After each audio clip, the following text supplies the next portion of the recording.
Hello chers auditeurs, je suis Valérie Delande et je vous souhaite la bienvenue dans Happy Podcast, le podcast du bonheur rentable.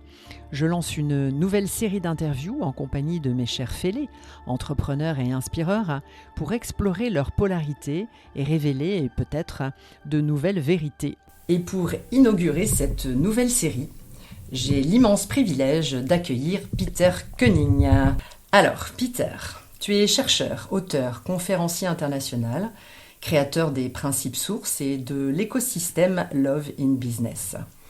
Tu es né en 1947, au sortir de la Seconde Guerre mondiale, dans une famille juive d'Europe centrale, marquée par l'exil et la reconstruction.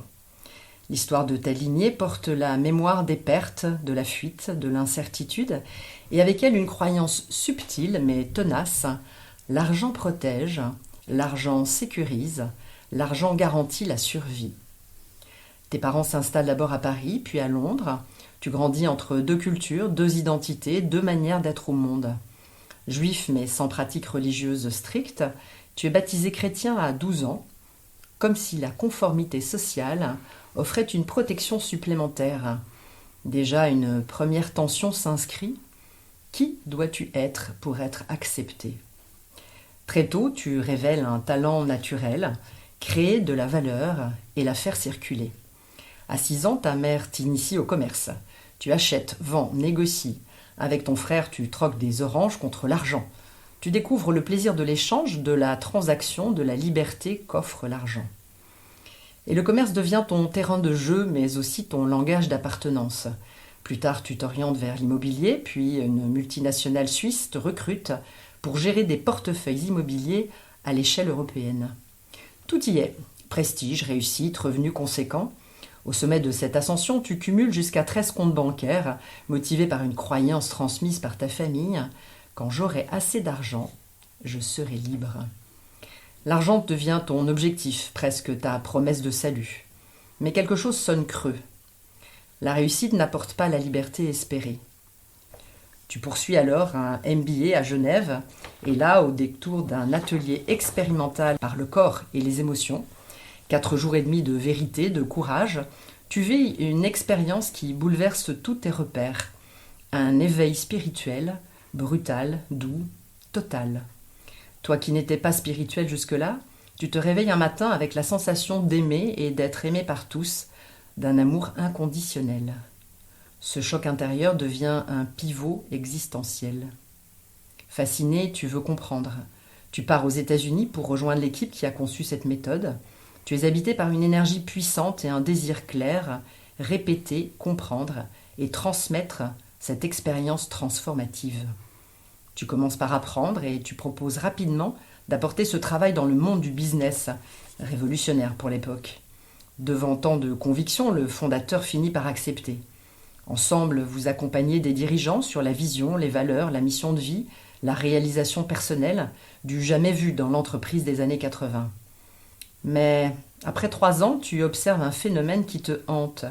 Au moment où l'argent entre dans la pièce, quelque chose se fige. Les valeurs s'effacent. Les projets se dévitalisent. Tu mets le doigt sur le nœud, la relation à l'argent. Alors tu retournes à l'école, non pas pour apprendre, mais pour explorer ce que personne n'enseigne, la vérité de notre relation à l'argent. Mais les business schools ne sont pas intéressés par ce mystère. Pour elles, les seules questions à se poser sont: comment gagner plus et comment dépenser moins ? Alors tu t'engages dans 7 ans de recherche, en explorant ton propre cas, puis en élargissant à d'autres, pour aboutir enfin à un diagnostic. Tu auras besoin de 3 années supplémentaires pour développer la méthode d'accompagnement permettant d'apporter des solutions, les fameux principes sources. Quel chemin de dépouillement, d'authenticité, de lucidité, cher Peter. Tu as exploré tes ombres pour les transformer en lumière. Mais comme tu le sais, une spirale sans fin, c'est toujours le regard extérieur qui ramène à la surface nos émotions cachées. Alors, ma question est: es-tu arrivé au bout du chemin ? As-tu exploré tous tes potentiels ? Quelles sont les polarités qu'il te reste encore à sublimer ? Et pour répondre à cette question, pour t'aider à replonger dans ton identité Je vais te proposer d'utiliser l'oracle du bonheur rentable. Est-ce que ça te convient? Je ne sais pas, merci beaucoup Valérie, je ne sais pas si ça me convient vraiment. J'ai 78 maintenant et je peux dire non, ça me convient pas du tout. Mais en fait, je trouve tes recherches sont superbes et tu racontes de mon histoire et je suis impulsé par la curiosité toujours dans ma vie et voilà, je ne peux pas arrêter d'être un peu curieux ici, ce que tu m'amènes ici, où tu m'amènes. J'avais effectivement bien aussi observé cette curiosité, même si je n'en ai pas parlé. Alors je vais te choisir, non pas te choisir, je vais t'inviter. Tu peux me choisir. Je peux te choisir aussi. Aucun problème. Je vais t'inviter à choisir, en conscience bien sûr, 4 cartes. Et bien sûr de nous partager ce que tu y vois. Donc pour les auditeurs qui nous écoutent, c'est le moment invisible. Je suis en train de choisir 1, 2, 3, 4. Et je dois les tourner. Et tu retournes. Ok. Tu vas pouvoir nous les montrer, si je puis dire. Les décrire, en tout cas. La première, c'est modesté. Modeste? Modeste. Oui. Modeste. Et il y a un joli visuel que tu décrirais. C'est un habitat indigène, je dis presque très modeste. Totalement. Oui. Dans la nature. Oui. Et alors, qu'est-ce que ça te procure comme sensation? Est-ce que c'est toi? Alors, c'est dans la nature, c'est très simple, et oui, c'est numéro 13, je pense. Oui, c'est numéro 13. Alors, oui, j'étais né dans une famille qui, de ma mère, a eu beaucoup, un héritage d'argent, un héritage, une grande famille industrielle. Mais en fait, dans la famille de ma mère, à moi, il y avait toujours une modesté, une frugalité en fait, des 2 parents. Alors, j'étais né avec les bonnes écoles et tout ça qui a coûté cher, mais à la maison, c'était assez frugal. J'ai appris ça. Modeste, oui. Et cette frugalité est bien sûr en lien aussi avec le rapport à l'argent. Absolument, j'ai épargné, et c'était une douleur de dépenser. Et aujourd'hui? Aujourd'hui, j'ai eu de la chance d'avoir une partenaire elle m'a appris un peu de dépenser plus, et maintenant, j'ai pas un problème avec dépenser, oui. Très bien. Deuxième carte, c'est énergique. Ça veut dire... De l'énergie. De l'énergie, ouais, c'est oui. Un circuit automobile. Oui, avec un racing car. Voilà, un racing car, okay. Exactement. Okay. Donc, c'est le contraire de calme. C'est l'énergie. Est-ce que tu te sens dans cette énergie, dans tes projets, dans ce que tu es? Oui, en fait, ma façon de vivre, c'est suivre l'énergie. C'est suivre où je me ressens appelé. Mais là, c'est très lié avec l'énergie. Si je ne ressens pas une énergie, je ne le suis pas. Donc derrière l'énergie, il y a l'intuition. Une intuition, c'est plus... Ou c'est l'intuition qui te fait suivre l'énergie, peut-être? Oui, je parlerai pas comme intuition, mais c'est vrai. Mais c'est plutôt un ressenti, je dis, qui est peut-être intuitif, mais... un moteur, en fait. Oui. L'énergie qui t'a fait partir aux États-Unis. C'est plutôt, je dirais, plutôt une voix. Pas un moteur, mais une voix. Ouais.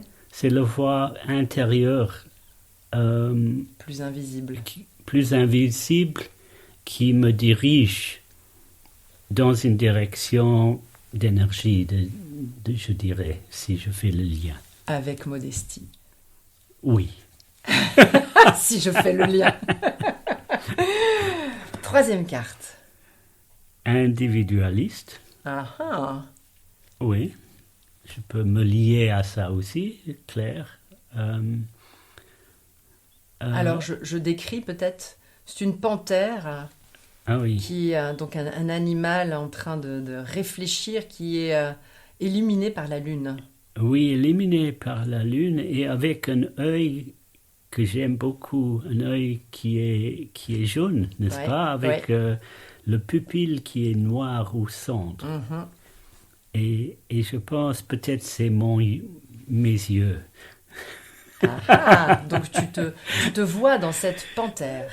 D'une façon, je me vois avec la réalité, je me vois en tout, mais je peux me trouver aussi dans ce panthère individualiste qui est très singulaire. Mm-hmm. Et je l'ai trouvé très nécessaire pour lancer et pour faire ce que je fais, parce que au moment que j'ai trouvé et j'étais appelé à faire ce que je voulais faire, j'étais vraiment seul. Comme tu l'as dit, Oui, j'ai visité les universités, les écoles de business et personne n'était intéressé. Mais moi, j'avais un grand œil d'intérêt pour rechercher à ce moment. Donc individualiste, c'est aussi le rapport à soi de toute façon aussi, avant de partir vers les autres, parce que sinon on peut se faire happer par l'autre si on n'est pas aussi individualiste. Oui, c'est comme dans un avion. Ouais. Il faut mettre le masque d'oxygène sur soi-même. Avant de sauver les autres. Pas seulement sauver, avant d'être en relation ou faire quelque chose avec les autres. Je vais un peu vite quand je dis sauver. Si on ne respire pas, on ne pourra rien faire pour les autres, c'est sûr. On ne peut même pas respecter les autres si on ne se respecte pas. Exactement. Oui. Mm-hmm. Donc je répète, modeste, énergique et individualiste. Et la dernière? Prudent, ok, oui, absolument. Je suis très, très, très prudent. On l'a décrit peut-être la carte? Je ne sais pas. Alors c'est du baseball, je crois. Oui, mais quelle est la liaison? Eh bien, parce que pour pouvoir jouer, tu vas mettre des casques, tu vas mettre des gants, tu vas te protéger en fait, tu es prudent. Ah, ok, de cette façon, prudent. Oui.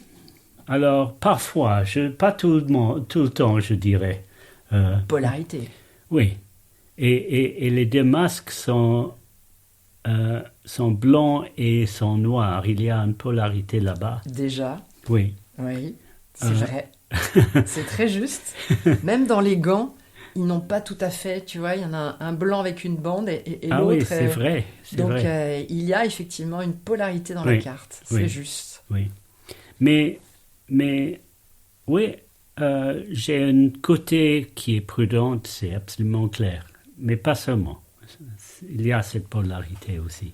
Bien sûr, tu es quand même l'exemple même de l'analyse de la polarité, du travail des ombres pour en faire de la lumière. Donc, j'imagine bien que ce n'est pas qu'un côté, mais dans nos facettes, dans nos personnalités, il y a quand même naturellement un côté qui nous appelle plus que l'autre et qui simplement, au travers de nos expériences, de nos leçons de vie, peut être un côté que l'on utilise lorsque l'on comprend que l'on peut l'utiliser avec les bonnes personnes dans les bonnes situations et que parfois il faut un peu le ranger parce que nous ne sommes pas dans les bonnes situations.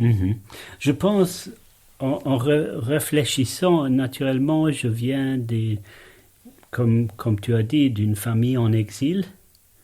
Et c'est certain que je suis né dans une famille qui exige la prudence. Ça, c'est sûr. Oui. C'est sûr. Oui. Donc elle est ancrée.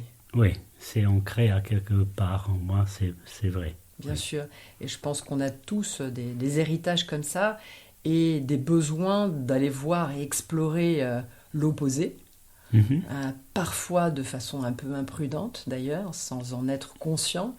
Et c'est en amenant cette conscience que l'on peut comprendre vraiment à quoi nous sert aussi cet héritage. Mhm. Très bien dit. Tu es d'accord avec ça? Donc voilà, dans l'oracle d'aujourd'hui, la modestie, l'énergie, l'individualisme et la prudence. Et je trouve que quand on reprend tout ça, c'est assez amusant parce que il y a un peu tout et son contraire dans ces cartes. Et c'est ce qui fait l'identité de Peter. Mhm. Cette diversité et ces morceaux qui ont été réconciliés. Mhm. On peut dire ça? On peut dire ça, oui. Super. Allez, alors on poursuit. Oui. Alors, ce que l'on vient de voir, Peter, c'est ton capital identitaire. Je vais continuer avec ton capital humanitaire. Donc, le capital humanitaire, c'est ce que tu as construit à l'image de ton identité en utilisant justement qui tu es. Mhm. Donc, Peter, ton œuvre est un voyage au cœur de ce qui rend les projets et les vies vraiment vivants. Tu nous invites à regarder l'argent autrement, non pas comme un objet froid, mais comme un miroir de nos croyances, de nos peurs et de nos projections. Avec The Money Work, tu montres que ce que nous croyons que l'argent est parle de nous avant tout. Et quand on ose le regarder, le reconnaître et le réintégrer, une liberté profonde surgit, celle de décider, de choisir, de créer en conscience. L'argent cesse d'être un juge ou un fardeau, il devient un instrument vivant au service de nos projets et de nos vies. C'est une approche à la fois intime et radicale qui relie psychologie et économie, humanité et efficacité. De cette exploration intérieure naît une vision pour le collectif, les principes sources. Tu nous rappelles que chaque projet a une source, une personne qui porte la vision initiale. Les autres acteurs participent, contribuent, mais ne peuvent remplacer cette source. Comprendre cela permet de clarifier les rôles, d'éviter les confusions, les tensions et les blessures organisationnelles. Dans tes formations, tu montres comment identifier les sources primaires et secondaires, comment nourrir ce qui fait vivre un projet, comment anticiper sa transmission. Ce cadre transforme la gouvernance. Il rend les décisions justes, les équipes alignées et chaque initiative à la fois robuste et sensible. Et derrière tout cela, il y a cette conviction qui traverse ton travail depuis toujours, l'amour dans le business. Par amour, tu entends authenticité, vérité relationnelle et conscience. Tu nous rappelles que l'économie, les entreprises, les projets ne sont pas des machines froides, ils sont des écosystèmes humains, des lieux de sens où la qualité des relations détermine la qualité des résultats. Tu fais coexister pragmatisme et philosophie, responsabilité et spiritualité, résultats et humanité. Tes livres, tes conférences, tes formations ne sont pas de simples outils. Ils sont une invitation à transformer notre manière d'être et d'agir. Dans tes ateliers et accompagnements, tu observes les dynamiques invisibles, argent, pouvoir, source, leadership, et tu guides chacun vers la réappropriation de sa propre énergie. Tu aides à clarifier les rôles, à aligner mission personnelle et projets collectifs, et surtout tu rends le pouvoir aux personnes plutôt que de créer des dépendances. Les projets deviennent à la fois solides et sensibles, capables de durer et de porter le sens qu'ils contiennent. Ce que tu offres s'adresse à tous ceux qui veulent conjuguer performance et humanité, entrepreneurs, leaders, équipes, communautés, innovateurs sociaux ou culturels.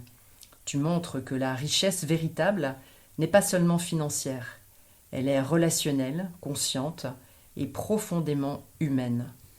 Dans ta démarche, le capital humanitaire prend vie. Il est cette énergie invisible qui traverse les projets, les personnes et les communautés et transforme le monde avec responsabilité, justesse et vision. Peter, ton œuvre nous apprend à voir, sentir et agir autrement, à considérer l'argent comme un allié, les projets comme des organismes vivants et chaque relation comme une chance de créer du sens. Et à travers toi, on comprend que le vrai capital, celui qui fait grandir le monde, commence toujours en chacun de nous. Et en toi, Peter, quel est le fil conducteur ? Qu'est-ce qui te motive ? Quels sont les besoins que tu cherches à nourrir au travers de ces formidables projets que tu as menés et que tu mènes encore ? Je vais peut-être te laisser répondre et ensuite te proposer et t'inviter à choisir 4 nouvelles cartes pour apporter des compléments à ta réponse. Alors d'abord, Valérie, je dois dire que je me ressens entièrement vu. Merci. J'en suis ravie. Je ne pense pas que j'ai eu une description tellement complète de ce que je suis avec mon œuvre que ça. C'est mon rôle de valoriser les êtres exceptionnels et je suis en face d'un être exceptionnel. Alors ma grande gratitude parce que c'est exceptionnel ce que tu as fait là-bas. Merci beaucoup. Ce qui me motive, en fait, ça revient à ce que tu as décrit avec ce que j'appelle mon épiphanie, en fait. C'était ce moment exceptionnel où j'ai ressenti l'amour de toute personne et que j'aime toute personne. Et c'est resté avec moi. C'était clair que c'est la vérité, en fait, au fond. Ça, c'est la vérité. Et tout autre, c'est l'illusion dans laquelle nous vivons. Je partage parfaitement ton point de vue et malheureusement, on peut le dire, on peut l'expliquer, mais rien ne peut remplacer le vécu. Et seules quelques personnes éveillées, on va dire, sont sur ce chemin-là. Mais moi, j'ai absolument confiance sur un éveil de plus en plus large pour aller vers justement cet amour de soi et cet amour sur cette planète qui aujourd'hui est plus en guerre qu'en paix. Donc on a besoin d'amour. Oui, c'est clair et c'est une sorte de puzzle que nous sommes avec l'humanité aujourd'hui. Mais en fait, j'ai eu le privilège d'avoir cette expérience que j'appelle ici maintenant la réalité, qui est beaucoup plus profonde. Et c'est l'histoire de notre humanité, de notre évolution, qu'il y a toutes les circonstances qui sont liées avec chacune de nous, tout à naturellement. Fait. Moi, j'ai souvent cette représentation, on va dire, qui me vient d'un film que j'ai vu, où je voyais un film avec des apôtres, les nouveaux apôtres en fait. Et j'ai l'impression qu'on fait partie de cette catégorie des nouveaux apôtres qui sont venus sur Terre pour commencer à répandre la lumière et qu'elle va de plus en plus contaminer positivement, puisque la contamination est encore un mot qu'on peut prendre des deux côtés. Si on la prend du bon côté, eh bien, essayons de propager l'amour. Oui, propager l'amour, mais en même temps, il faut voir et pas être trop, je dirais, dans la lumière, parce que l'autre côté, en fait, je pense la résolution, c'est de voir, c'est nous qui faisons tout. Ça veut dire que c'est nous, le premier pas, c'est accepter que c'est nous qui faisons la guerre, en fait. Tout à fait. Nous sommes tous liés là-dedans. Oui, bien sûr, bien sûr. Et c'est cet équilibre, mais souvent on passe par les extrêmes. Donc il y a les personnes qui sont d'un côté, les personnes qui sont de l'autre, et tout ça est vers un équilibre de chaque individu. Je suis bien d'accord avec toi, que nous sommes responsables de tout ce qui se passe de toute façon, et que c'est l'individu qui va pouvoir résoudre lui-même ses difficultés. Voilà, c'est chaque personne qui doit d'abord trouver la paix à l'intérieur de soi-même, et puis ça se miroite dans les relations autour de soi, dans la famille, dans la société.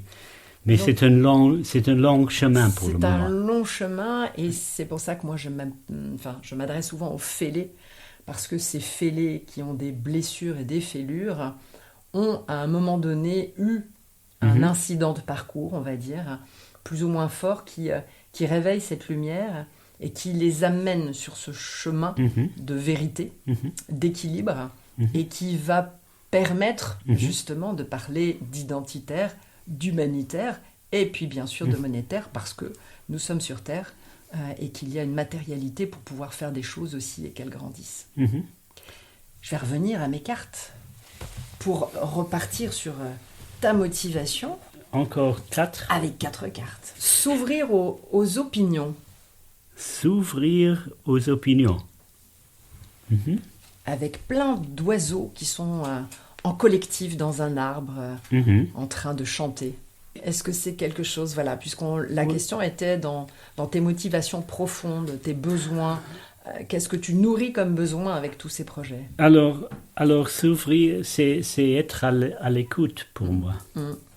Et en fait, 7 ans de recherche pour arriver au point que je cherchais avec faisant un cadre d'apprentissage avec la relation de l'argent, j'ai bien dû écouter plusieurs centaines d'histoires d'argent. Wow. Probablement un millier, j'ai pas compté, mais j'ai écouté un tas et là, je pense, c'est plus même que des opinions, c'est des histoires, c'est écouter les histoires. C'est sûr. Oui. Là, on voit ce collectif. S'ouvrir aux histoires des autres. Oui. Et je rappelle, en même temps, que tu l'as fait avec prudence, individualiste, c'est-à-dire que tu ne t'es pas perdu dans les histoires des autres.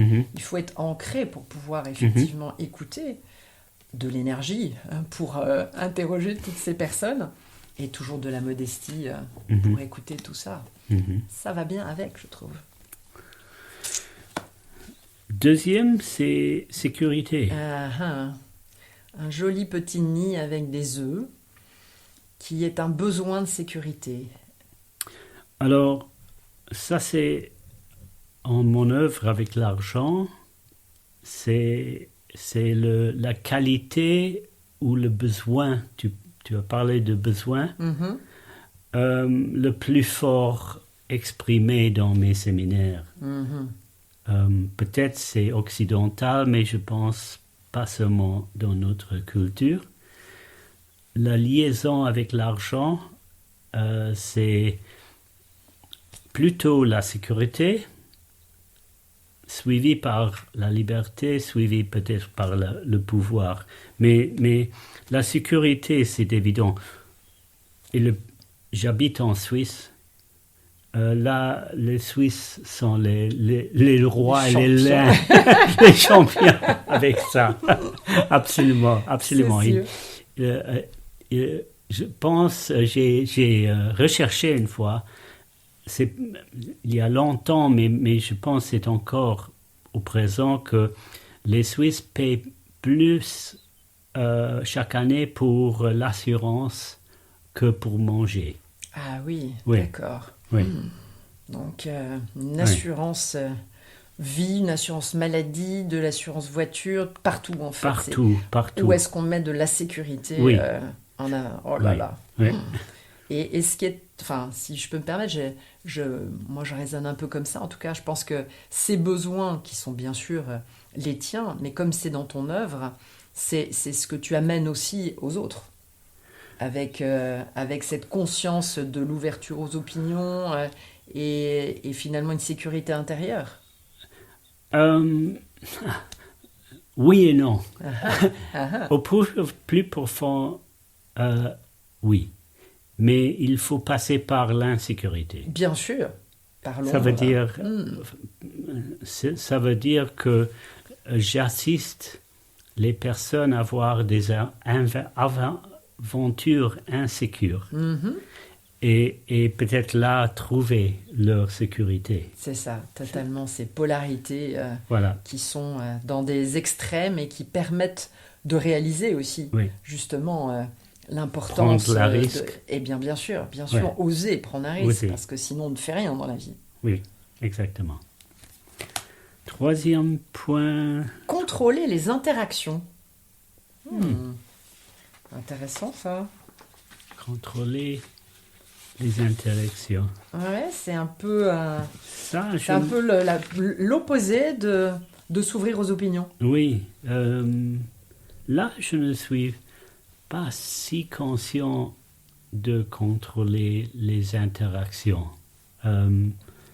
Oui, j'ai un contrôleur un peu en moi, mais j'aime bien laisser faire en fait. Mm-hmm. Surtout dans mon champ dans mon écosystème, mes outils étaient toujours open source. Ça veut dire que je n'ai pas essayé de contrôler comment ils sont utilisés ou les personnes qui les utilisent. Je suis un peu surpris avec ça, que j'ai choisi cette carte. Il y a peut-être un petit trésor à aller chercher. Moi, je t'ai entendu dans une interview expliquer que justement, tu avais peut-être laissé un peu trop les choses se faire et que quelques personnes s'étaient un peu approprié toutes tes recherches sans te citer, sans faire état, en les détournant un peu à leur profit, et que tu avais décidé à un moment donné de mettre un peu quand même un peu plus de contrôle dans cette partie-là, et est-ce que ça vient pas un peu te chercher dans une confiance un peu trop large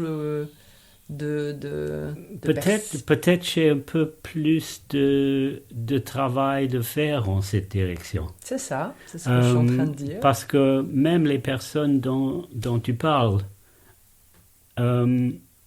j'ai vu que si on ne donne pas la reconnaissance, par exemple, où c'est dû,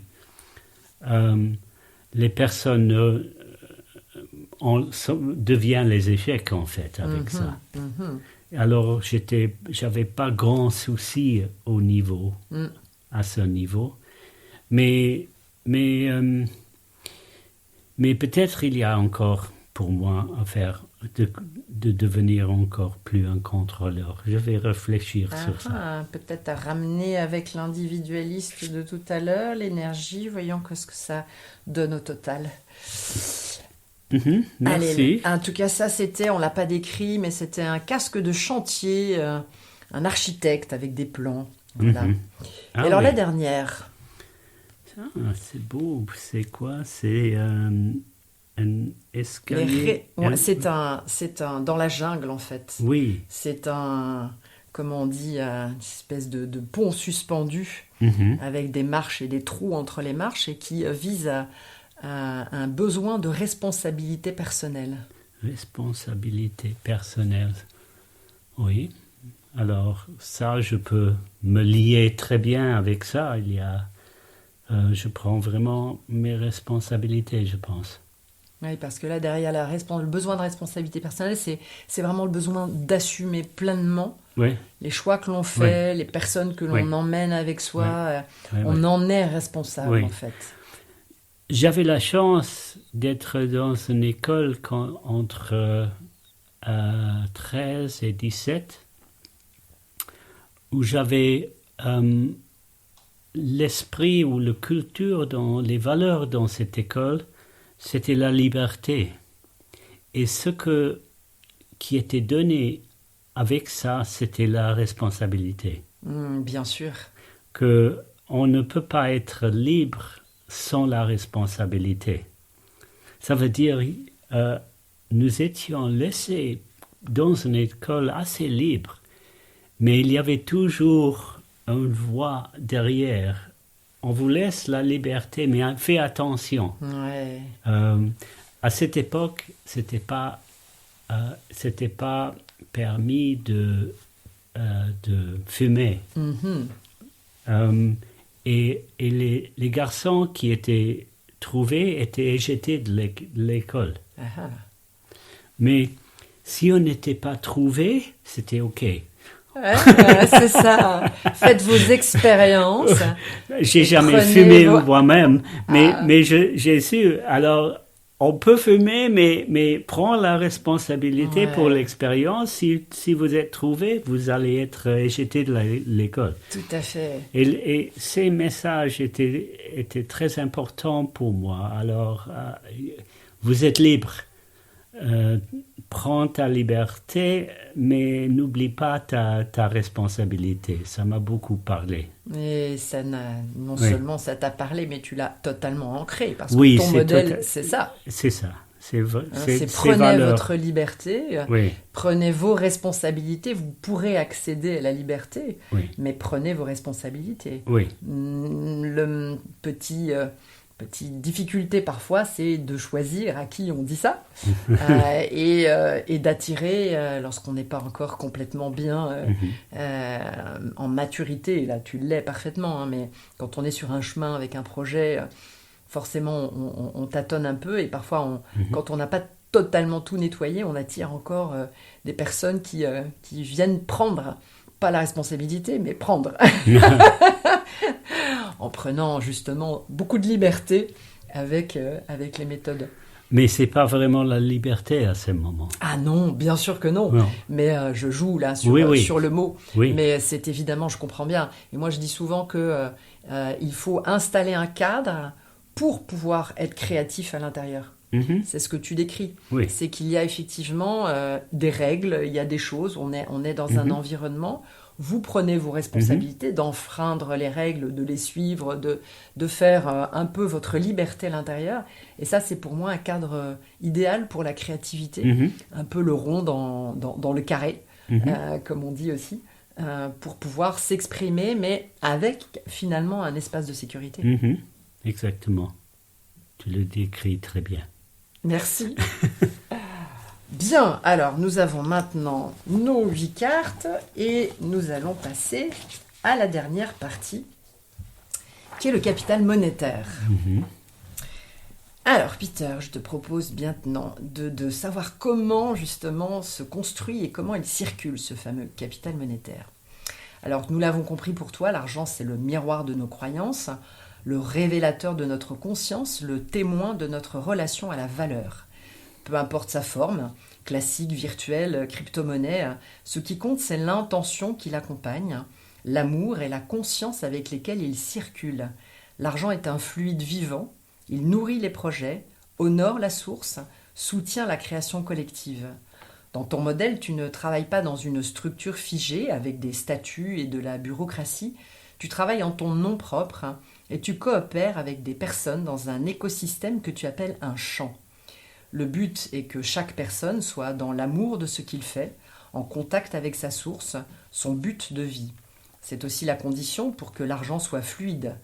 Un réseau vivant, souple, où chacun apporte sa pierre, sa vision, sa force et repart lorsqu'il le décide. Tu considères du reste que les départs ne sont jamais négatifs. Ils reflètent la fluidité des intentions, la liberté de chacun à réaliser son œuvre.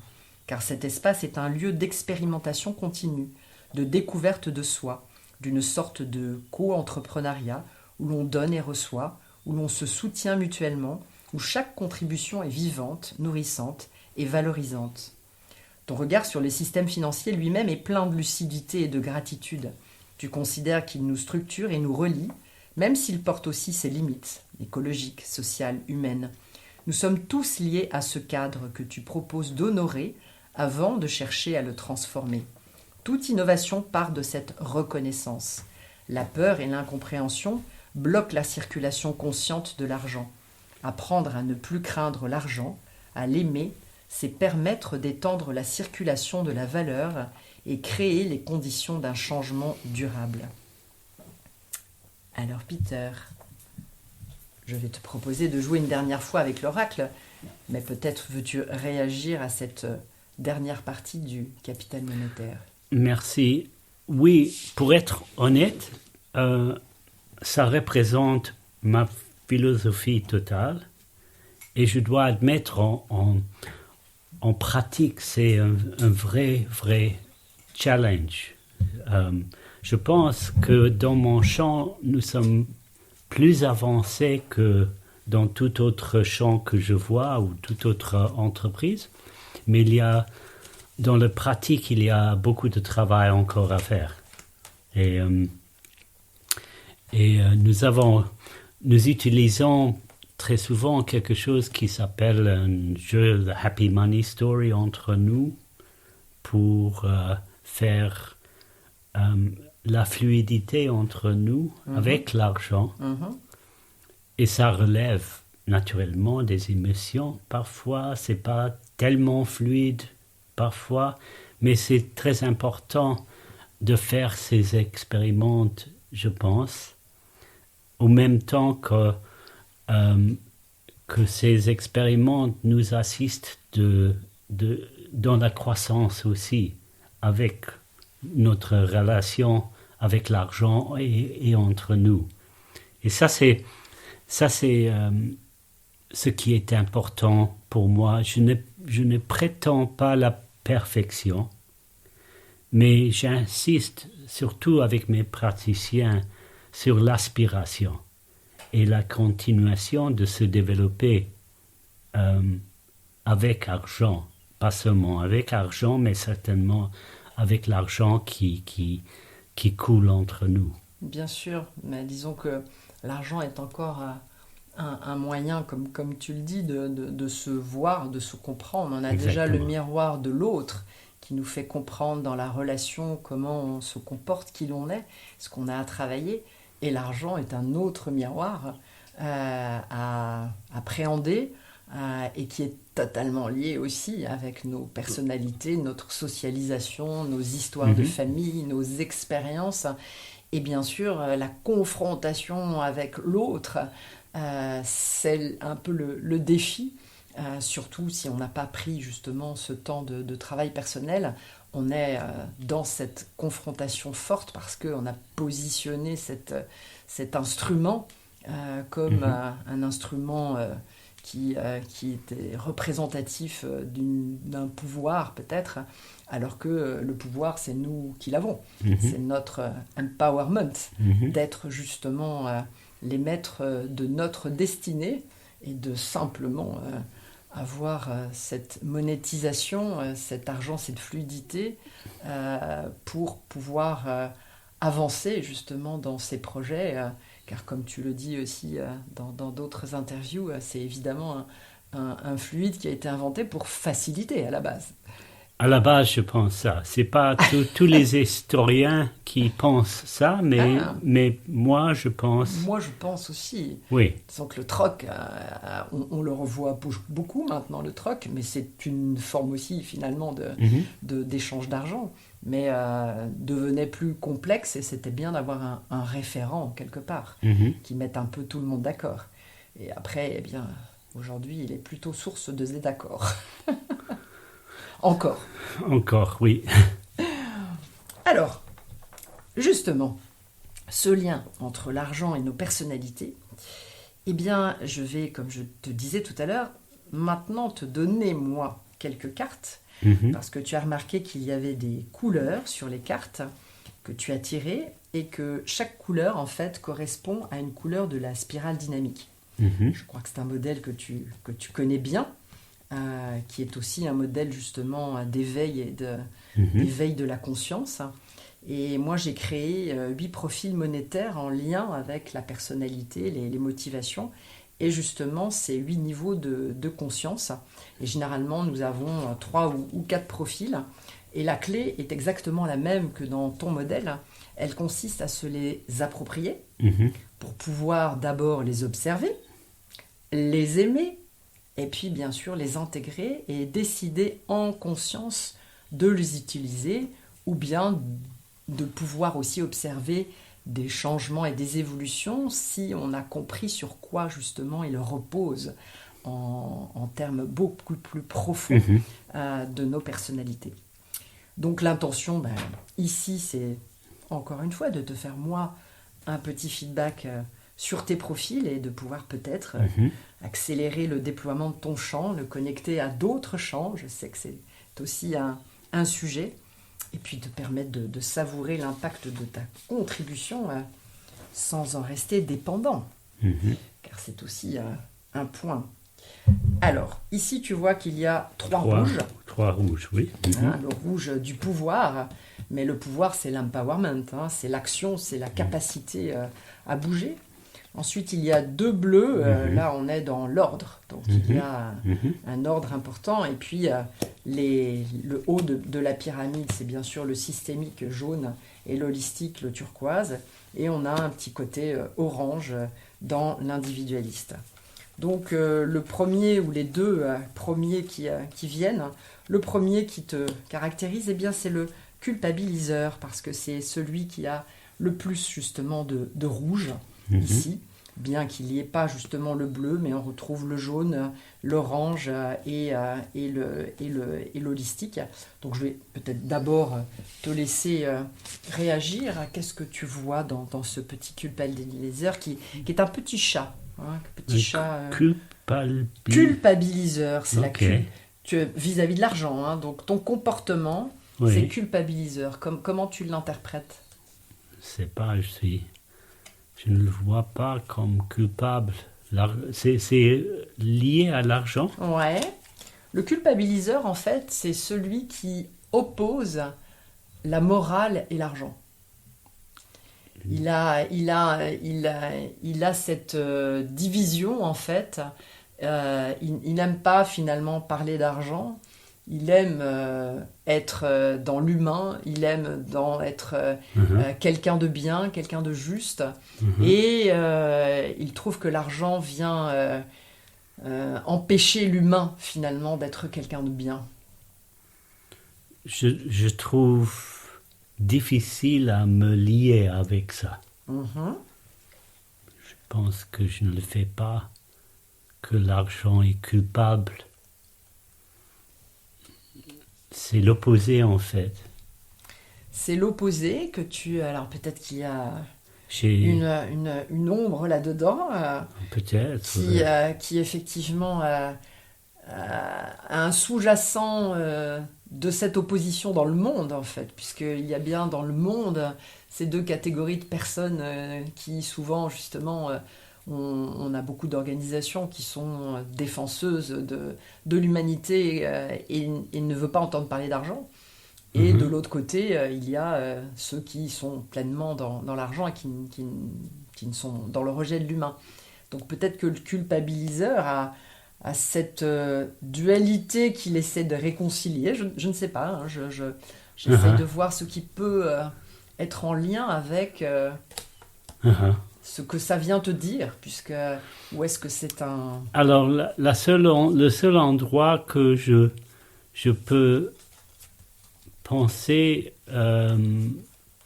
peut-être un lien, c'est que je suis occupé avec tout l'argent qui est dépensé pour le militaire au moment.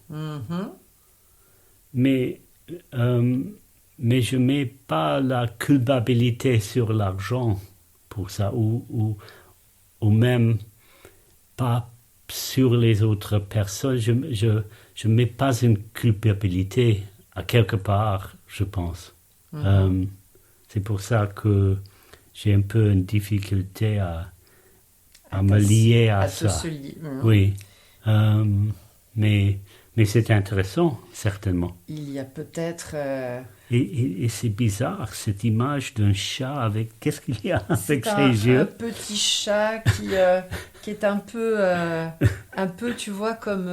je le compare un peu au chapeauté. Je ne sais pas si tu connais ce dessin Non. animé de Shrek, où tu as le chapeauté, qui est en fait... poté, il s'appelle, mais c'est le chaboté. Donc il défend justement la veuve et l'orphelin avec un sabre. Et puis une fois qu'il arrive devant l'ennemi, au lieu de le combattre, il enlève son chapeau et il fait, en fait, il essaye d'attirer en fait l'ennemi avec une petite mine toute gentille. Ah oui. Donc en fait, il y a peut-être ça dedans, d'aller donner de la douceur, de la faiblesse, de la fébrilité, une certaine humanité devant des ennemis pour les amener à baisser les armes. C'est ça l'image du petit chat comme ça. Ok, intéressant. Peut-être que c'est là. Ça me semble un peu plus lié. Alors le deuxième, c'est l'accumulateur. Ça, c'est le bleu. Ouais, du bleu, du orange et du jaune. Là, on a perdu le rouge, mais puisque tu as deux bleus, c'est l'accumulateur qui a le bleu en premier. Donc, on est dans l'ordre, le succès et le systémique. Donc, besoin, tu l'as exprimé, tu as eu beaucoup besoin d'accumuler. Ça a fait partie de ton histoire.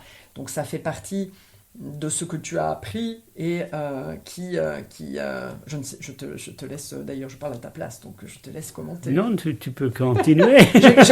J'explique ce que c'est que l'accumulateur. Oui. Mais comment ça te parle? Alors, cette partie en moi, je peux très bien reconnaître, parce que surtout dans le passé. Ouais. Tout dans le passé, j'ai accumulé avec plaisir. Bien sûr, oui. J'en ai parlé tout à l'heure, je crois. Une époque où justement tu l'assimilais un peu à la liberté.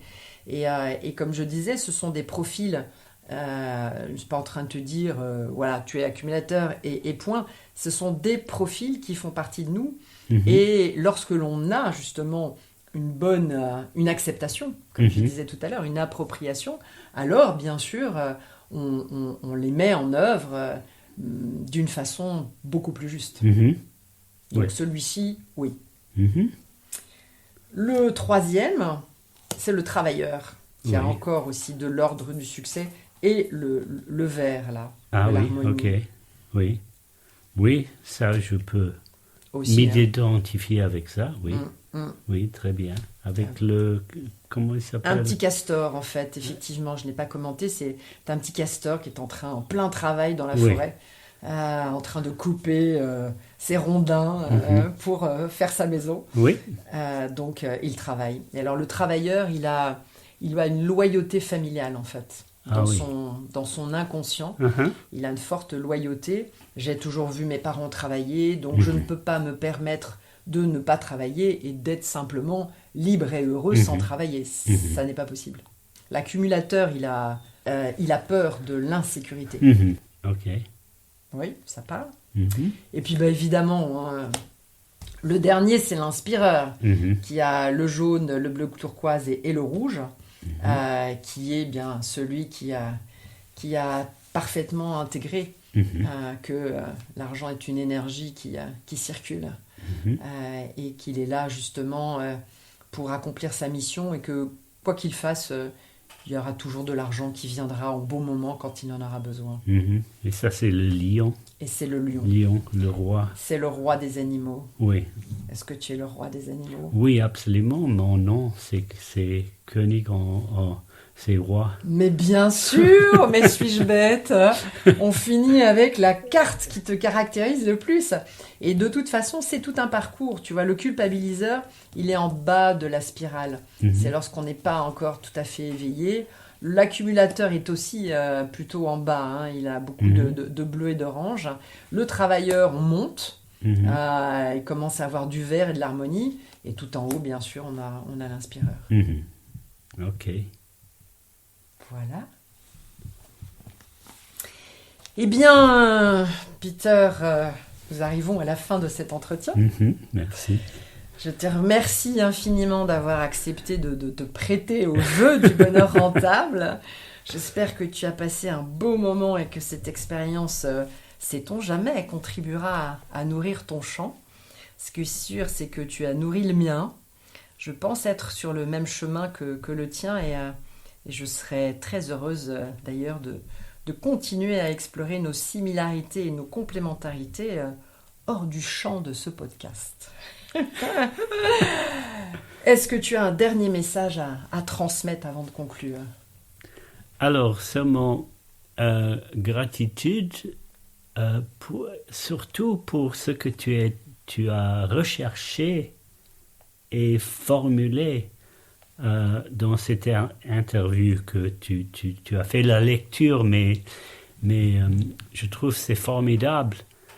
C'est très intéressant. Je vais essayer de culpabiliser maintenant. Voilà. Tu laisse faire le chemin. C'est comme ta méthode. Il y a quelque chose qui peut s'enclencher. Mais est-ce que je dois te culpabiliser? Est-ce que tu l'aimes? Moi, je ne suis pas culpabiliseur, en fait, dans mes profils. Non, donc mais tu ne vas pas me culpabiliser. Non, je ne dois pas. Tu peux essayer. Si j'ai bien compris, je dois commencer à quelque part. Alors. À culpabiliser. Mais pourquoi pas? Je veux bien être un terrain d'expérience. Je veux bien. Si tu continues à faire l'inspireur, alors tu peux travailler ce culpabiliseur. De toute façon, on est aussi dans ces profils, justement dans ces polarités et ces oppositions. Très souvent, et moi ça j'ai le sacrifieur et le culpabiliseur. Tu vois, toi tu ne l'as pas, moi je suis dans le sacrifieur.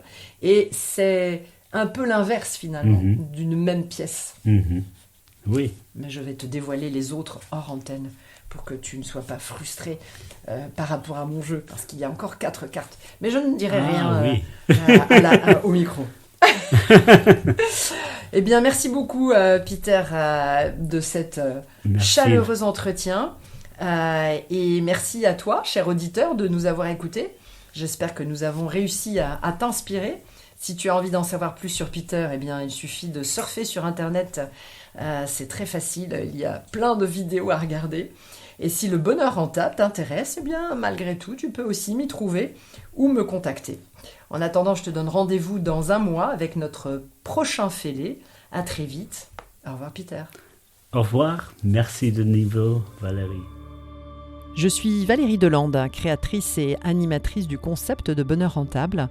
Et je te donne rendez-vous chaque mois avec un nouveau fêlé.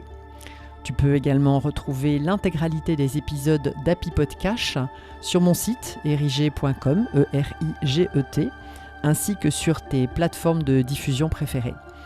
N'hésite pas à t'abonner et à commenter. Merci.